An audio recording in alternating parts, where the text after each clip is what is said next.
Hello, Parker. A parcel from you arrived today. Hey, Fiona. Oh, that'll be your Mother's Day present. I'm pleased it finally came. Well, I am most certainly not pleased. Is this the best you could do? Huh? Well, what do you mean? You don't like them? But I got those cookies from your favorite bakery. And the flowers are from that florist you always used to compliment when we walked by. I got bored of this kind of thing aeons ago. Besides, this bouquet of flowers is tiny. Who was it made for? A dwarf? I see you're just as much as a tightwad as ever. It's not like that at all. They were actually quite expensive. I wanted Peeps Armanio's new scarf. You know, the one all the celebrities are wearing. Oh, what am I saying? Of course you wouldn't. Isn't it considered good manners to get people things they actually want? It is my present, after all. You're the most useless daughter-in-law in all of history. I'm sorry? My friend Wendy's daughter-in-law is taking her on a luxury cruise to the Maldives, followed by a 1-week stay at a 5-star hotel. You, on the other hand... How do your poxy cookies and flowers match up to that? I'm on my way to your house now. I want to exchange my presents for something better. See to it that you have something ready by the time I arrive. What? Like now? When you say you want to exchange your presents, you mean you want us to go out shopping together? That made me chuckle. Like hell I'd waste my precious time shopping with the likes of you. I see. I'm on my way to your house now. You better have me a coffee and some tea cakes ready. Oh, and make me some of those sandwiches you made last time. You know, the one with the mustard and pickles. Fiona, please. What you're asking me to do is very difficult right now. I'm not at home. Good grief. Just when I think you can't get any more useless. Hurry up and get your ass back there this instant, then. I'm with someone right now, so I can't do that. Besides, I'm not sure I'm 100% clear on why you actually want to come in the first place. I told you, my Mother's Day present. I'm very willing to be kind enough to let your first abysmal failure slide if you replace it with something better ASAP. For example, the black Peeps Armanio bag you swagger around in like you think you're some kind of A-list celebrity. That would suit me just perfectly. All right, it's settled. I'm on my way to collect it. I can't give you that. My mom got me it, and it's really important to me. Excuse me? What did you just say? How dare you? What kind of wife has the nerve to refuse her mother-in-law like this? Back in my day, people treated their parents with respect. You impertinent little upstart. What the? I'm not being impertinent at all. I told you. That bag's super important to me. It's not that I don't want you to be pleased with your present, but some things are too valuable to give away, and you being my mother-in-law doesn't change that. Disobeying your mother-in-law like this is the very definition of impertinence. I'm sorry, but I really can't give you that bag, so I'd appreciate it if you'd just drop it. What will it take for you to listen to me? Good grief. You need to be properly disciplined. Great. Here we go again with the discipline thing. Would you stop this already? Why would I stop? This is an emergency. Disciplining my wayward daughter-in-law is a matter of utmost importance. I'd be doing my son a disservice if I didn't. If you're disobedient with me, I can only imagine what you're like with him. I'm sick of this, Fiona. I feel like you have some kind of fresh insult or put down ready for me every time we speak. And as if that wasn't bad enough, sometimes you're violent. This goes way beyond discipline. What you're doing is bullying, plain and simple. Not that you have any right to discipline me in the first place, by the way. Who even speaks to people like that? Where do you get off looking your nose down at me and treating me like crap? You shut your whining mouth this instant, young lady! What gives you the right to talk back to me like this? A wife would never have dared talk back to her mother-in-law like this back in my day. Society's gone to the dogs. If I don't agree with something, I'll say so. Ugh, disgusting! What must your parents have been like to produce such a vile little witch? Were you brought up or dragged up? I should never have let you marry my son. Won't you divorce him and get out of our lives already? Fiona, please stop this. I get that you don't like me, and that's fine. I can't force you to. But that doesn't give you the right to demand I divorce your son every time I do something that rubs you the wrong way. Do you have any idea how much it hurts to be treated like this? Say what now? I'm the one who's hurt. You do nothing but make a fool of me. You talk back to me at every opportunity. You disobey my commands. I must be the most mistreated mother-in-law in the world. All I ask is that you fulfill your duties as my son's wife. Yeah, well, you know what? I'm so sick and tired of your crap. And that you actually make me feel like talking back. It couldn't be any more obvious that you don't like me, but if you hate me that much, I'd rather you just left me alone. Here we go with the insolence again. Just how did your mother raise you for you to be this rude and disrespectful? One thing's for sure, she failed to instill the proper discipline you need. I'll be honest, your parents never struck me as particularly intelligent, and they're clearly lacking in common sense if they raised a good-for-nothing like you. Do not insult my parents.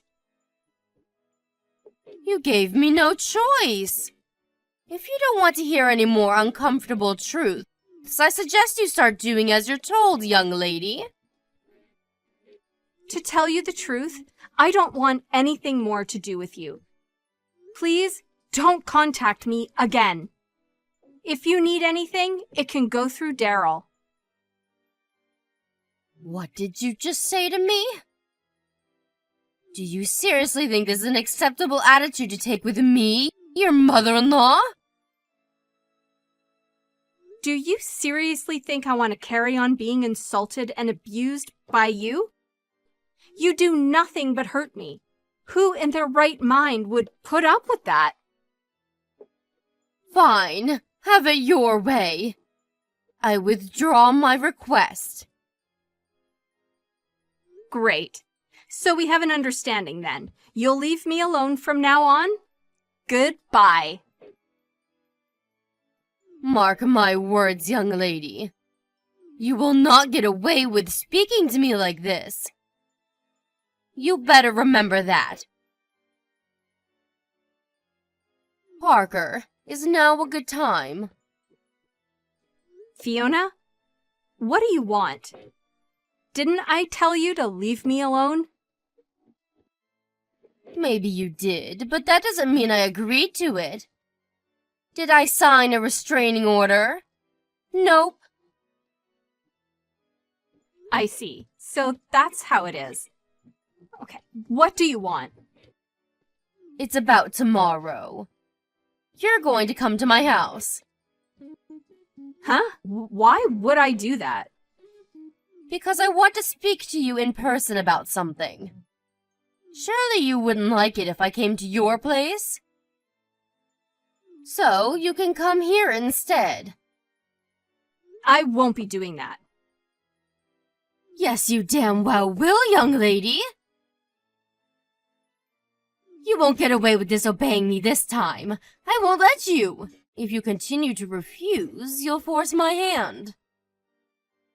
Force your hand? I'll call your parents and make them apologize. What? No, don't be ridiculous. Just stop this. What choice do I have if you refuse to come and apologize yourself? By hook or by crook, I will get my apology. Your parents are the ones responsible for you being such a disappointing failure of a wife. All I did was say I wanted you to leave me alone. Why is that so hard for you to accept? The issue here is that you think you have the right to boss me around in the first place. You arrogant little cretin.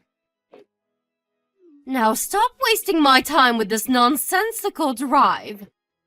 I suggest if you don't want to cause your parents any trouble, you come to my house tomorrow.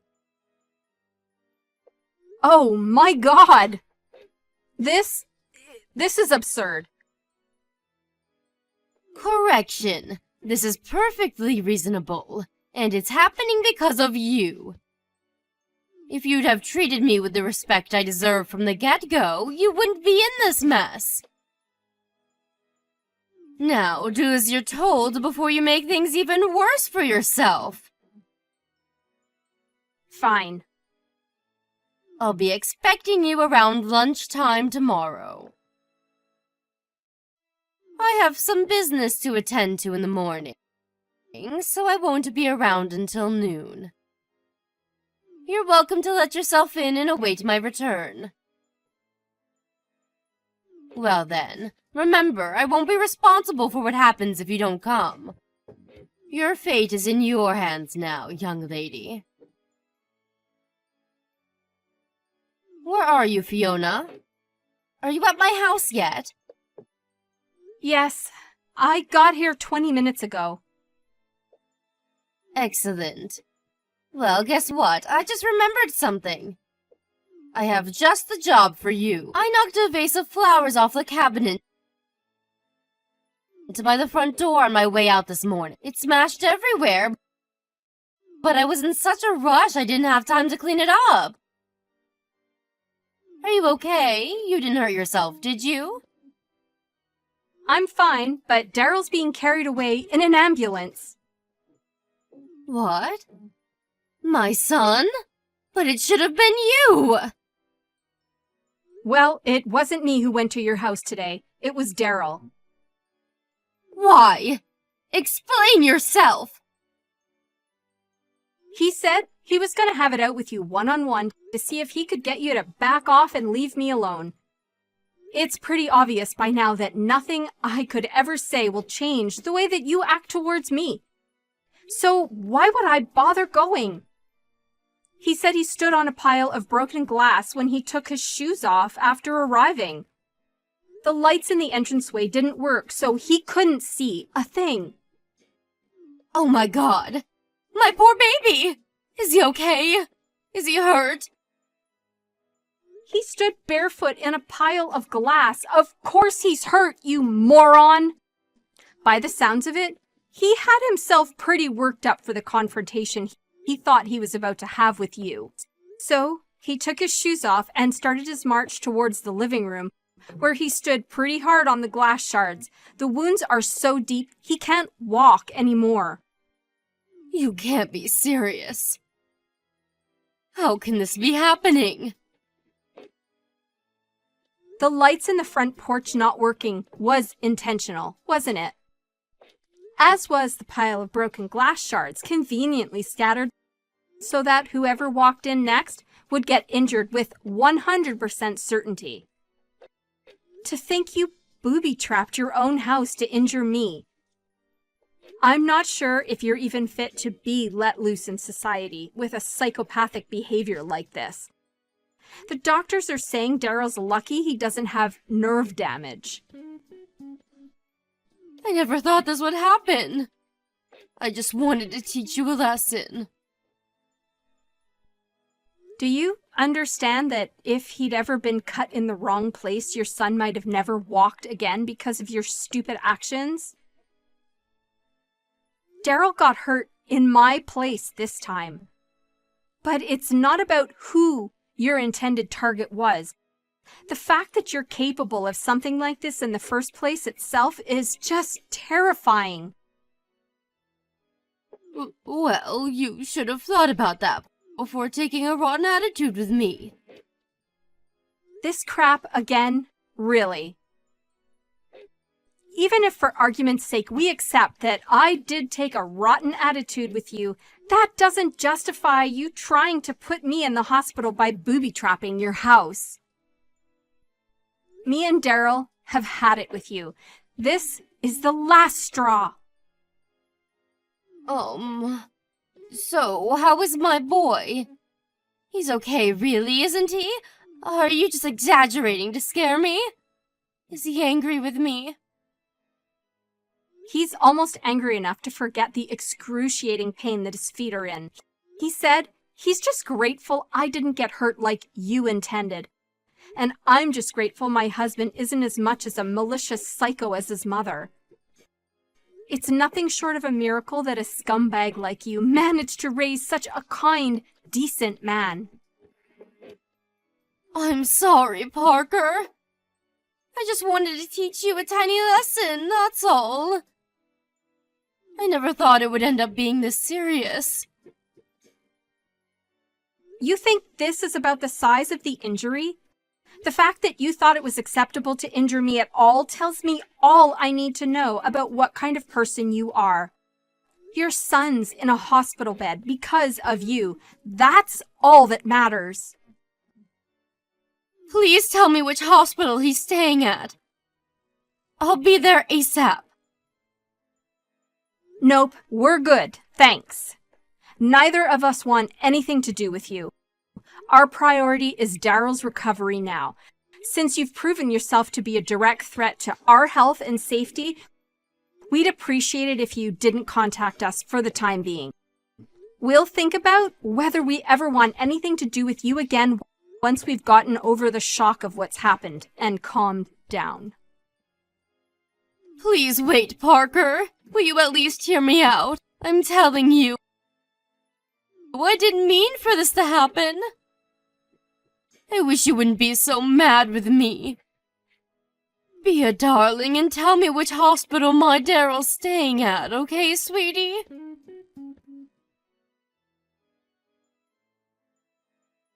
Hey, Parker. How's my son doing? Have his feet improved at all yet? Yes. I'm pleased to hear it.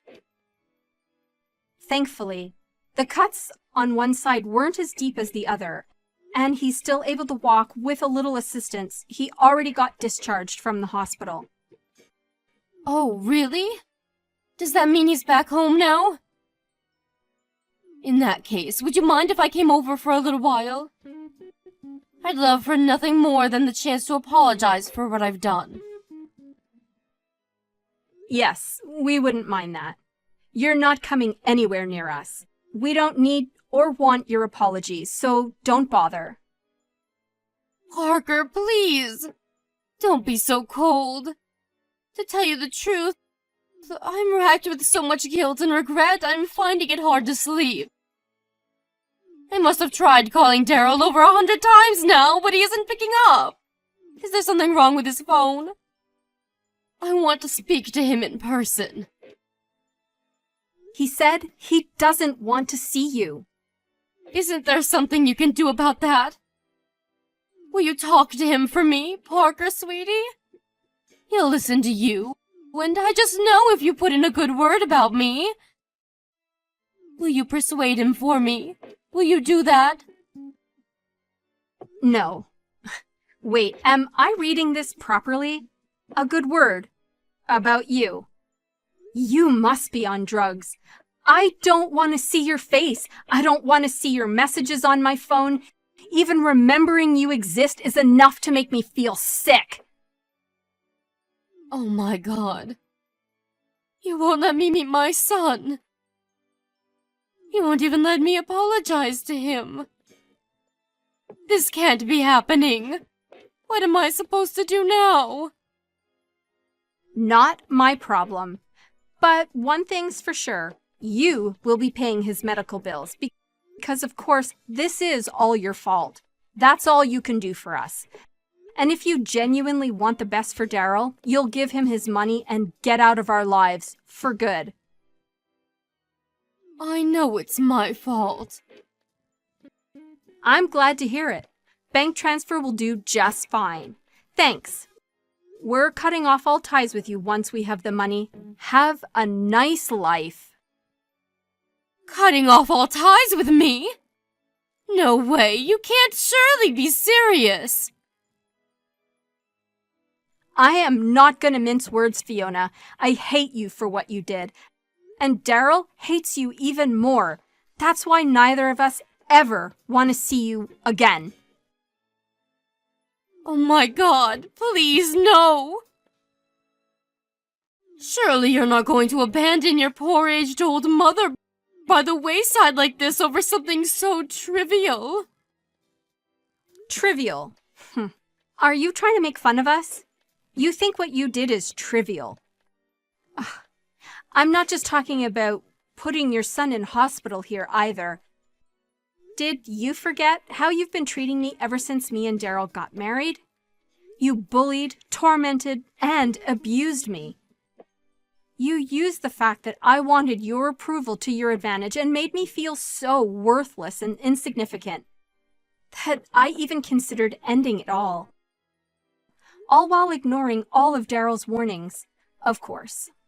Then, as if that wasn't enough, you had to top it all off by hospitalizing him with a psychotic booby trap. You deserve far worse than being abandoned by the wayside. You should be in a jail cell. Look, Parker, I know what I did was wrong, but still, don't you think cutting off all ties is a little drastic? Surely we can all talk this through once you've calmed down. I'm his mother, for crying out loud. You're not his mother anymore. Now, you're just a criminal. You hurt the most important person in the world to me, and I'm livid with you for it. But I'm not the only one in the wrong here. If you'd have just been nice to me from the get-go, none of this would have ever happened. Some of the blame lies with you. You mean you one-sidedly bullying me and me accepting it and doing as I was told the whole time, like a good little victim, makes this my fault? This is exactly why we can't continue having you in our lives. Not only are you dangerously deluded, but you're so lacking in self-awareness that you're beyond redemption. Even when I finally reached a breaking point and begged you to stop, far from considering what I was saying and reflecting on your behavior, you doubled down and became even crueler. The one at fault here is you. I haven't done anything wrong. Stop trying to make it sound like I have. I'm really, really sorry. I swear on my life. I'll make this up to you if it's the last thing I do. Please don't leave me all alone. Please don't steal my son from me. He's all I've got left. Steal. There you go, deflecting blame again. You really are an expert at this, huh, Fiona? I'm sure I'm wasting my energy here, but once again, you're the one who got yourself into this mess. Anyway, it wasn't me who made the decision in the end. It wouldn't be my place. Daryl's the one who said he never wants to see you again. No. I can't bear to lose my family. I don't have anyone else. I'm on my way to your house now. Let's just talk this through as a family one last time, okay? If you're not satisfied after that, I'll gladly leave you alone. I want to apologize to you in person, and when I say I'm sorry, I mean it from the bottom of my heart. Please, will you reconsider, sweetie? You can come if you like, but you'd be wasting your time. We don't live there anymore. Huh? We decided to move. Think about it. Wouldn't you be scared if someone who injured and hospitalized you knew where you lived? We were genuinely worried and wanted to get away ASAP. So we're staying in a temporary accommodation until we can find somewhere more long-term. Temporary accommodation? Where? Do you really think I'd tell you? The bottom line is that our commitment to cut all ties with you remains as sturdy and unwavering as ever. You could apologize 1,000,000 times over and it wouldn't change a thing. Anyway, we're done. I have no reason to continue this conversation, so I'm gonna go. No, wait. I'm begging you, please. Don't abandon me. I'll be nicer to you. I'll do anything. Please, just anything but this. I can't bear to lose you both. You'll be fine. Don't worry. We'll at least make sure you get a funeral when you die. So it's not like we're totally abandoning you. We just need to keep some distance until then. All right? Well, that's it. Enjoy your new life all on your own and stay the hell away from us. That's all we want from you now. After that, me and Daryl moved out of state in utmost stealth and secrecy so that the mother-in-law from hell would have no hope of ever finding us again. Despite asking her not to, she constantly bombarded us with messages, begging for forgiveness even after she'd sent the money to cover Daryl's medical bills, which is why we both blocked her as we were moving into our new home. Ah, that felt good. She has no means of contacting us now. We're keeping an eye on her movements through frequent communications with Daryl's relatives just to be on the safe side. Apparently, she's currently working her way through the entire family trying to figure out where we are. But since all of her relatives now despise her for the despicable stunt she pulled, the response is invariably some variety of stick it where the sun don't shine. What can I say? What goes around comes around. As for me and Daryl, we're living our lives in peace, quiet, and happiness in our new home. His feet are more or less fully healed now. He's really pleased he doesn't have to use crutches anymore. We'll never be able to forgive his mom for what she did. As far as we're concerned, we'll be happy if we never see her again for as long as we live. We're enjoying our new life together in peace and harmony, and that's all that matters.